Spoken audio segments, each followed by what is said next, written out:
فذكر فإن الذكرى تنفع المؤمنين وما خلقت الجن والإنس إلا ليعبدون.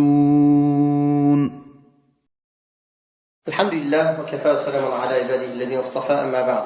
Donc le cheikh a commencé, il a dit qu'il n'est caché à personne que c'est une période où il y a des fitnas dans tous les pays, dans beaucoup d'endroits, que ce soit des fitnas des passions et des désirs et les tentations liées aux ambiguïtés dans la religion. Et qu'il n'y a aucun moyen de se préserver de ces tentations-là si ce n'est par le suivi du Coran et de la Sunna selon la compréhension des pieux prédécesseurs, rahimahumullah wa radiyallahu anhum. Puis il a récité le verset wa'tasimu bihablillahi jami'an wa la tafarraqu, et cramponnez-vous tous ensemble à la corde d'Allah et ne vous dispersez pas. Il a dit, Allah Ta'ala n'a pas dit croyez tous unis, comme ça, sans précision. Il a dit l'union elle est autour du livre d'Allah. Wa'tasimu bihablillahi jami'an. Puis il a récité les versets qui mettent en garde du fait de ne pas suivre le prophète sallallahu alayhi wa sallam. فَلْيَحْذَرِ الَّذِينَ يُخَالِفُونَ عَنْ أَمْرِهِ أَنْ تُصِيبَهُمْ فِتْنَةٌ أَوْ يُصِيبَهُمْ عَذَابٌ أَلِيمٌ. Que ceux qui contreviennent à l'ordre du prophète sallallahu alayhi wa sallam prennent bien garde qu'ils ne soient pas touchés par une tentation ou par un châtiment douloureux. Puis il a récité le verset وَمَا يُشَاقِقِ الرَّسُولَ مِنْ بَعْدِ مَا تَبَيَّنَ لَهُ الْهُدَى وَيَتَّبِعْ غَيْرَ سَبِيلِ الْمُؤْمِنِينَ نُوَلِّهِ مَا تَوَلَّى وَنُصْلِهِ جَهَنَّمَ وَسَاءَتْ مَصِيرًا. Celui qui fit scission d'avec le messager après que la guidée lui ait été exposée clairement, nous le retournons sur ses pas et nous le brûlerons en enfer, et quelle mauvaise demeure, dans le sens des versets. Donc il n'y a aucune solution pour sortir des fitan sans le retour sincère à Allah tabaraka wa ta'ala et en suivant ce qu'il y a dans le Coran, la Sunna et les pieux prédécesseurs. Il n'y a que ainsi qu'on peut être préservé de tous les égarements. D'ailleurs, le messager d'Allah sallallahu alayhi wa sallam a dit tous les gens entreront au paradis sauf celui qui s'y refuse. Les compagnons ont dit qui s'y refuse au messager d'Allah? Il a dit ceux qui me suivront entreront au paradis, ceux qui me désobéiront, alors il s'y est refusé. Aussi le hadith de l'Irbad ibn Sariya, le messager d'Allah sallallahu alayhi wa sallam leur a fait un sermon qui les a touchés profondément. Et il leur a dit, ceux d'entre vous qui vivront verront beaucoup de divergences. Alors attachez-vous à ma tradition et à la tradition de mes califes bien guidés. Accrochisez-vous avec vos dents, avec vos molaires. Et attention à toute nouveauté en religion, car toute nouveauté en religion est une innovation. Et toute innovation est un égarement. Donc c'est comme si, quand le prophète sallallahu alayhi wa sallam a dit que ceux d'entre vous qui vivront verront beaucoup de divergences. C'est comme si les compagnons du prophète sallallahu alayhi wa sallam ont demandé donc comment être sauvés de toutes ces divergences, toutes ces différences, toutes ces scissions, tous ces groupes. Alors le messager d'Allah sallallahu alayhi wa sallam a donné la solution, c'est le fait de s'attacher à la sunna du prophète sallallahu alayhi wa sallam et au suivi des salafs, et à leur tête les califes bien guidés, les 4 califes de l'islam. Et d'ailleurs, le musulman demande dans chaque rak'a la guidée. Donc il est revenu sur les mêmes sujets que je vous ai cités dans le dars. Dans chaque rak'a, nous récitons la Fatiha et on dit Ihdina as-sirat al-mustaqim. Guide-nous sur le chemin de la rectitude. Que ce soit une prière obligatoire ou surrogatoire. Abu al-Aliya, dans Ibn Jarir, dans le tafsir Ibn Jarir Tabari, il a été rapporté que Abu al-Aliya, on lui a demandé quel est as-sirat al-mustaqim? Quel est le chemin de la rectitude? Il a dit c'est le chemin du messager de ses 2 compagnons, Abu Bakr et Omar. Puis cette personne, ce questionneur, a été voir Al-Hassan al-Basri. Il lui a dit voilà ce que Abu al-Aliya m'a répondu. Et Al-Hassan al-Basri lui a dit il a été véridique et il t'a bien conseillé. Puis le cheikh a dit que ce soit l'un ou l'autre, le contraire. C'est-à-dire la personne a demandé d'abord Al-Hassan al-Basri ou il a été voir Abu al-Aliya ou le contraire. Il n'y a pas de solution pour être sur ce chemin de la rectitude et d'être préservé de l'égarement et de toutes ces divergences, si ce n'est en s'accrochant au chemin des salaf as-salih, rahimahumullah wa radiyallahu anhum. Il est donc obligatoire pour les gens de la vérité de connaître de la vérité et de la suivre. Et beaucoup de gens ne suivent pas la vérité à cause de l'ignorance. Et les prédicateurs de la fitna ceux qui appellent à faire scission d'avec le chemin du prophète sallallahu alayhi wa sallam, qui ne sont en réalité que les héritiers des prédicateurs de la fitna dans les premiers siècles. Et ils viennent pour faire douter les gens de la sunna, pour les diviser avec des règles qu'ils mettent en place, des règles innovées, et des questions autour desquelles ils attachent l'alliance et le désaveu. Celui qui est d'accord avec eux, il s'allie avec eux. Celui qui n'est pas d'accord avec eux sur cette question-là, il se désavoue de lui. Ils vont jusqu'à le rendre innovateur, ou même parfois jusqu'à même mécréant. Ibn Taymiyyah et Ibn al-Qayyim ont dit, il n'y a pas un ordre qui vient d'Allah ou de son messager, ou une interdiction, sans que Shaytan vienne par deux portes pour essayer d'égarer cette personne. Ou bien par l'exagération, ou bien par le laxisme. Et il s'importe peu de la manière avec laquelle il va l'égarer. Donc, les deux chemins sont un égarement et une erreur. Exagérer dans la religion, ou bien être laxiste et avoir des manquements dans la religion. Dans l'histoire de cette communauté, nous avons eu ceux qui ont exagéré comme les Khawarij et les Mu'tazila. Et ils ont laissé après eux des héritiers. D'ailleurs, le messager d'Allah sallallahu alayhi wa sallam nous a dit qu'à toute époque, ils vont sortir, les Khawarij. Et ils ont laissé des héritiers qui sortent dans tous les endroits et qui sont ressortis encore à cette époque. Et qui suivent aussi, eux, des prédécesseurs. Mais nous, on a dit « Salafus salih ». Nous suivons les pieux prédécesseurs. Alors que eux suivent les mauvais prédécesseurs, les têtes de la fitna, dans leur manière de contredire la sunna et les gens de la sunna.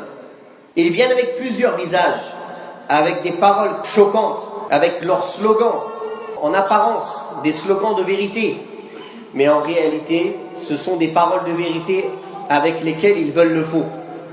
Comme Ali ibn Abi Talib a dit en parlant des Khawarij, il a dit c'est une parole de vérité avec laquelle ils veulent le faux. Ils te disent nous voulons défendre la aqidah et nous voulons défendre la sunna, mais en réalité derrière cela ils veulent défendre leur bid'a, certaines paroles et règles innovées et attacher l'alliance et le désaveu autour de cela. Puis le cheikh a dit, je vous résume, tant que tu n'es pas donc en concordance avec leurs avis et leurs passions, ils commencent d'abord par te taxer d'innovateur, puis ils montent en grade jusqu'à te taxer de mécréant. Et il dit la plupart de ceux-là sont des menteurs et des ignorants et des marginaux qui veulent suivre les avis marginaux. Parmi leurs caractéristiques, premièrement, c'est l'ignorance de la sunna. Ils ne connaissent pas bien la sunna et la voie de la sunna du prophète sallallahu alayhi wa sallam. Ils s'appuient sur des paroles faibles, ou bien des paroles tronquées, ou bien même des paroles réfutées qui sont fausses pour défendre leurs avis et leurs positions.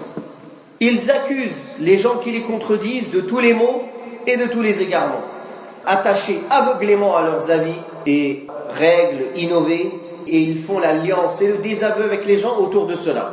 Si tu es d'accord avec eux sur cette parole, ils s'allient avec toi, même si tu es le plus ignorant des gens et le plus égaré des gens.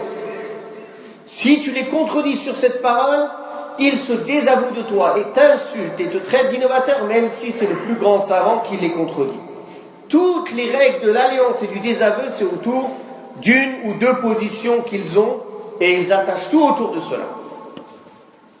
La personne qui vient appuyer leur méthodologie, voie de pensée ou leur croyance, ils sont satisfaits de lui, peu importe qui est cette personne.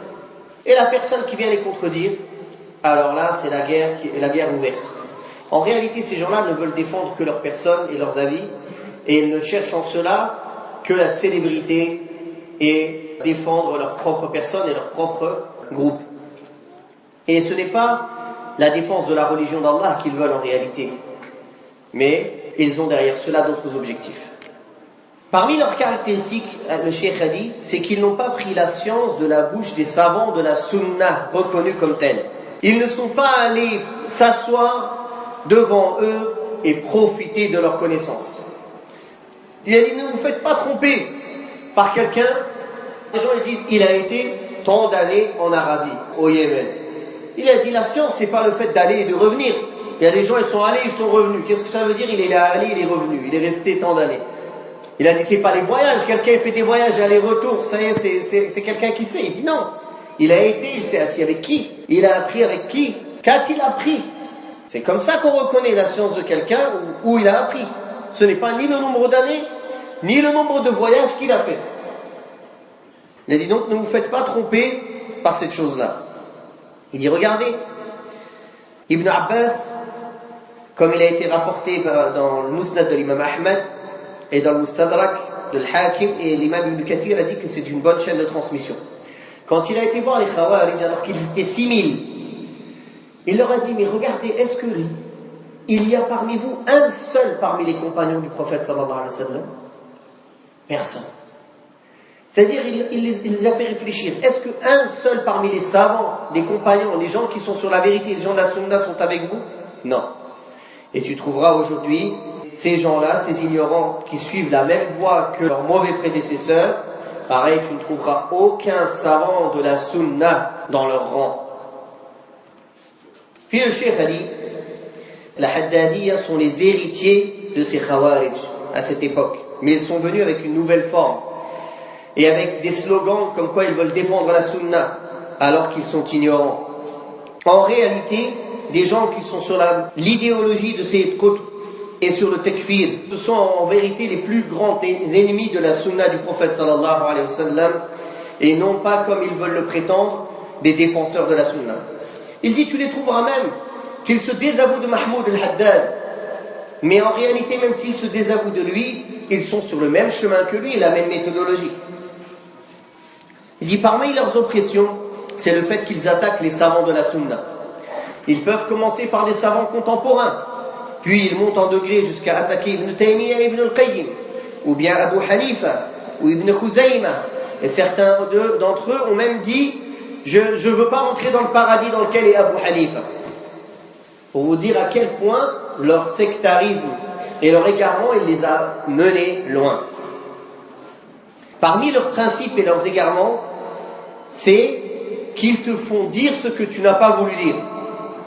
Et qu'ils disent, cette position exige automatiquement que tu penses comme ça. Jusqu'au point où si tu ne rends pas innovateur celui qu'eux, ils ont rendu innovateur sans droit, sans preuve, alors tu es un innovateur. De même, tu ne rends pas mécréant ceux ils ont considérés eux comme mécréants, alors tu es mécréant. Et c'est comme ça qu'ils rendent innovateurs et même parfois mécréants des masses de gens, et parfois même toute la population. Et quand ils trouvent sur leur chemin des savants de la sunna qui se confrontent à eux, qu'est-ce qu'ils font? Alors ils s'attaquent à eux aussi directement. Parmi leurs caractéristiques, c'est qu'ils sont grossiers. Ils ont la haine envers les savants de la sunna. Ils font tout pour les dénigrer et pour que les gens arrêtent de revenir à eux et leur fassent confiance. Comme ça, ils coupent la liaison entre la communauté et les héritiers des prophètes qui sont les savants de la sunna, et avec ceci, ils peuvent transmettre leurs ignorances et leurs égarements facilement une fois qu'ils ont pu rentrer leur poison dans le cœur des musulmans envers les savants de la sunna du prophète alayhi salatu wassalam. Donc il a cité certaines des caractéristiques de ce groupe-là de gens qui exagèrent, et il a cité plusieurs fois le hadith du prophète sallallahu alayhi wa sallam où le messager d'Allah sallallahu alayhi wa sallam a dit, ceux qui exagèrent sont perdus. Après, ils lui ont posé la question au cheikh, 3 questions. Une question concernant Ahmed al-Hazimi et al-Jarbour. Lui, il a dit, Ahmed al-Hazimi, son site, il est connu, il y a toutes les idées du takfir dessus. Il teste les gens, et il a tenté les gens et égaré les gens avec la question de l'excuse par l'ignorance, et il tourne que autour de cela. Et il dit, regardez, chez qui, ces gens-là, chez qui ils ont étudié? Qui sont-ils? Qui sont leurs shuyukh? Qui parmi les shuyukh de la sunna les conseillent? Alors pourquoi vous les écoutez? Il dit, alors ne m'occupez pas avec lui et ne vous occupez pas de lui. Et pour le Jarbour, il a dit, lui aussi, regardez chez qui il a étudié, qui le conseille, qui sont ses shuyukh, et vous saurez. Voilà comment était sa réponse. La deuxième question était un conseil pour les étudiants en sciences en France et partout. Il a dit, le conseil, c'est tout ce que je vous ai dit auparavant. Et la troisième question, sur l'excuse par l'ignorance, les gens qui utilisent cette question-là pour rendre mécréants des gens sans mettre les conditions en pratique sur certains points. Il a dit, je ne vais pas vous faire un cours sur ça, retournez à mon explication des annulatifs de l'islam, j'en parle en détail sur cela, Inch'Allah. Voilà en ce qui concerne le résumé de l'allocution du cheikh. Wa sallallahu ala Muhammad wa ala alihi wa sahbihi wa sallam, walhamdulillahi rabbil alamin. وقل رب زدني علما